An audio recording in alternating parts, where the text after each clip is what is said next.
Killer ants, चींटी प्रजाति की सबसे फियर्स मानी जाने वाली स्पीशीज में साइंटिस्टों ने एक एबनॉर्मल सा फिनोमेनन ऑब्जर्व किया। कभी कभी ये चींटियां अपने खुद के साथियों को ही अपनी कॉलोनी से दूर ले जाकर यूं फेंक देती है। वजह कुर्बान की हुई चींटी का एक जिंदा ज़ॉम्बी बन जाना because of the infamous zombie and fungus cordyceps. अब मजे की बात ये ना फ्रेंड्स, 2013 में एक अमेरिकन सीरीज लॉन्च हुई थी लास्ट ऑफ अस करके। इस मूवी ने यह प्रेडिक्ट किया था कि 2023 में कॉर्डिसेप्स फंगस इंसानों में एक ज़ॉम्बी एपोकैलिप्स ले आएगा। और अगर आप पैरासिटिक ऑर्गेनिजम्स को देखो, फिर चाहे वो बैक्टीरिया हो, फंगस हो, प्रोटोजोआ हो या फिर वायरसेस, ये अपने होस्ट्स को स्विच करने के लिए काफी बदनाम है। फॉर एग्जाम्पल HIV को ही ले लो। सबसे पहला इसका ओरिजिन नॉन ह्यूमन प्राइमेट्स जैसे कि एप्स में हुआ, लेकिन तब लोगों की धारणा यह थी कि ह्यूमन इम्यून सिस्टम एप्स के इम्यून सिस्टम के मुकाबले ज्यादा स्ट्रांग है और इसीलिए वो इंसानों को कोई नुकसान नहीं पहुंचाएगा। पर 20th सेंचुरी आते आते इसने ह्यूमंस को भी इन्फेक्ट करना शुरू कर दिया और आज एड्स एक जानलेवा बीमारी बन चुकी है। एक और एक पैरासाइट है टॉक्सोप्लाज्मा गोंडाई करके, जो पहले सिर्फ चूहों को इन्फेक्ट करता था, लेकिन रिसेंटली कंडक्टेड एक रिसर्च के अनुसार ये इंसानों के दिमाग को भी अब कंट्रोल करने लगा है और इसके इन्फ्लुएंस की वजह से लोगों के रोड एक्सीडेंट्स सिग्निफिकेंटली बढ़ने लगे। साइंटिस्टों के अनुसार आज 60% ह्यूमन पॉपुलेशन ऑलरेडी इस पैरासाइट का शिकार हो चुका है। जरा समझना ये पैरासाइट इंसानों को कैसे इफेक्ट करता है। तो सबसे पहले ये पैरासाइट चूहों के दिमाग को मैनिपुलेट करता है, जिसकी वजह से स्ट्रेंजली वो अपने सबसे बड़े प्रेडेटर बिल्लियों के आसपास भटकने लगते हैं और फिर ऑफ कोर्स वो बिल्लियों का शिकार बन जाते हैं। अब जैसे ये पैरासाइट किसी बिल्ली के अंदर पहुंचता है, वो वहां रिप्रोड्यूस करके बिल्लियों के फीकल मैटर से बाहर आता है और उसके बाद ये पैरासाइट किसी वाटर बॉडी या फिर इन्फेक्टेड फल सब्जियों के जरिए इंसानों के बॉडी में एंटर करता है और फिर इंसानों के अंदर जाते ही उनके ब्रेन सेल्स को इन्फेक्ट करके उनके बिहेवियर को कंट्रोल करने लगता है और नतीजन इसका होस्ट बॉडी बहुत सारे खतरनाक एक्सीडेंट्स का शिकार होने लगता है। और ये मैं ऐसे ही नहीं कह रहा हूं। प्राग में हुए स्टडी में रिसर्चर्स ने 446 लोगों का सर्वे किया, जिसमें से करीब 146 लोग रोड एक्सीडेंट्स में इन्वॉल्व थे। इस सर्वे में उन्होंने हर एक पार्टिसिपेंट के अंदर टॉक्सोप्लाज्मा गोंडाई के लेवल्स को डिटेक्ट किया and the results were shocking. जो लोग एक्सीडेंट्स में इन्वॉल्व थे उनमें बाकी लोगों की तुलना में टॉक्सोप्लाज्मा काफी ज्यादा मात्रा में मौजूद था। और जब इन पेशेंट्स पर डिटेल में स्टडी किया तब क्लियर एसोसिएशन सामने आया कि यस, टॉक्सोप्लाज्मा उनके एक्सीडेंट्स का मेजर रीजन था।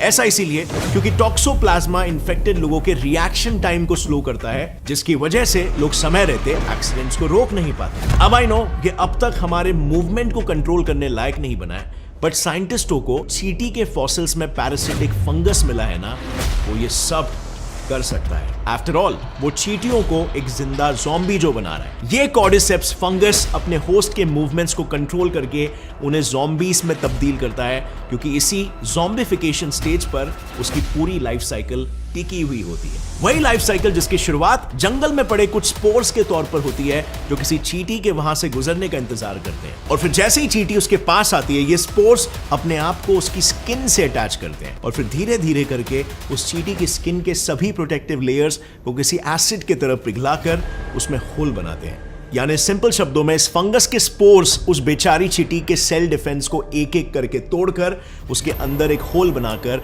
उसके सर्कुलेटरी सिस्टम में घुसते हैं और फिर चींटी के सर्कुलेटरी सिस्टम हेमोकोल में पहुंचते ही वो स्पोर्स उसकी पूरी बॉडी में फैल जाते हैं, काफी तेजी से अपने आप को मल्टीप्लाई करने लगते हैं। अब इस मल्टीप्लिकेशन के बाद कॉर्डिसेप्स फंगस अपने सभी अलग थलग पड़े सेल्स को कनेक्ट करने के लिए हाइफल ट्यूब्स का एक स्ट्रक्चर बनाते हैं जो कुछ ऐसा दिखता है और इन्हीं ट्यूब्स की मदद से वो फंगस अपने सभी सेल्स के बीच में न्यूट्रिएंट एक्सचेंज करते हैं। अब जब साइंटिस्ट इसके बारे में डिटेल में स्टडी कर रहे थे, तब उन्हें यह पता चला कि कॉर्डिसेप्स चींटी के ब्रेन को तो हाथ तक नहीं लगा, बल्कि वो इन्हीं हाइफल ट्यूब्स की मदद से चींटी की मूवमेंट्स को कंट्रोल करते हैं। सो हम बात कर रहे थे कैसे कॉर्डिसेप्स फंगस हाइफल ट्यूब्स की मदद से चींटी के मूवमेंट्स को कंट्रोल करता है। सो ये देखो, इस इमेज में ग्रीन कलर वाला स्ट्रक्चर एक हाइफल ट्यूब है और रेड कलर वाला चींटी का एक मसल है। अब होता यह है ना कि ये स्ट्रक्चर इन मसल्स को चीरते हुए आर पार चला जाता है और इस प्रोसेस में वो स्फिंगोसाइन और ग्वानिडाइनोब्यूट्रिक एसिड जैसे कुछ केमिकल्स को सेक्रीट करता है, जो चींटी के मोटर न्यूरॉन्स को कंट्रोल करते हैं। इससे अब वो फंगस जब चाहे तब अपनी मर्जी के मुताबिक चींटी के मसल्स को तोड़ मरोड़ कर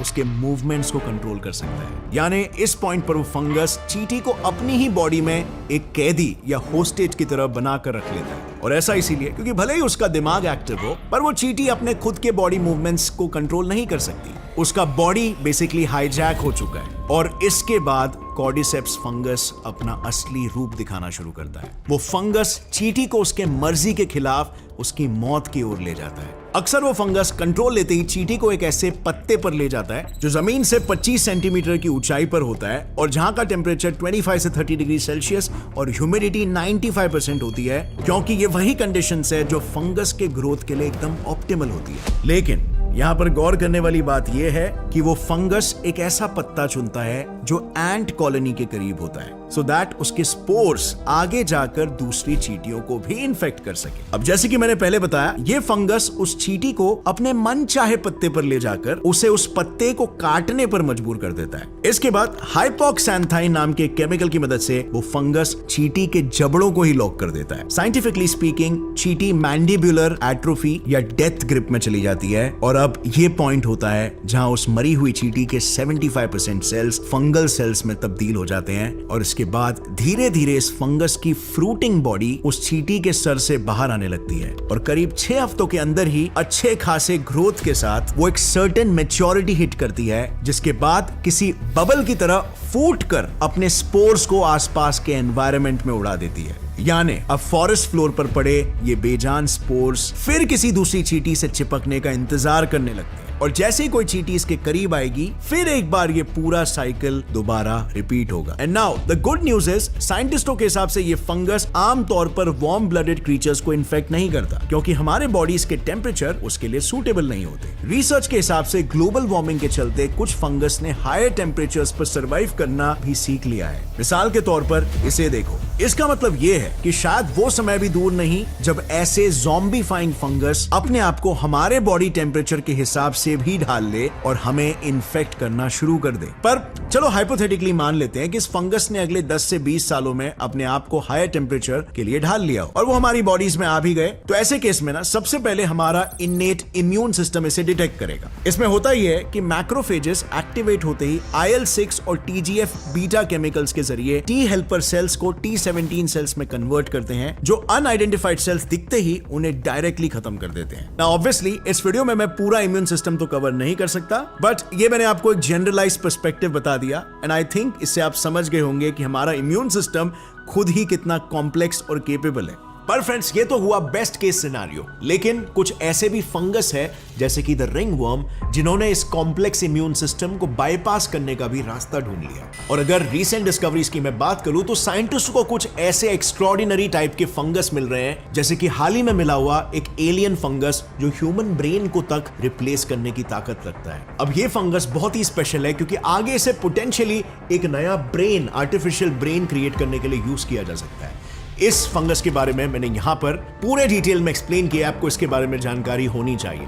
so click over here and watch that video. और अगर इस पर्टिकुलर वीडियो से आपको कुछ भी नया सीखने मिला, एक लाइक जरूर ठोकना। Get set fly science channel को सब्सक्राइब कर लो और बेल नोटिफिकेशन दबाओ ताकि आगे आने वाली हमारी कोई भी वीडियो की अपडेट आप मिस ना करो। और हाँ फ्रेंड्स, जाने से पहले माई 11 सर्कल को चेकआउट करना मत भूलना। विन ऑडी का प्लस 1 करोड़, नीचे डिस्क्रिप्शन लिंक से ज्वाइन करोगे तो 1 करोड़ सेकंड प्राइज मिलेगा और फर्स्ट प्राइज और भी बढ़ा है। Get 20% extra cash on first deposit and 1500 joining bonus. Link in description and pinned comment. See you next time. As always, stay curious, keep learning and keep growing. Jai Hind.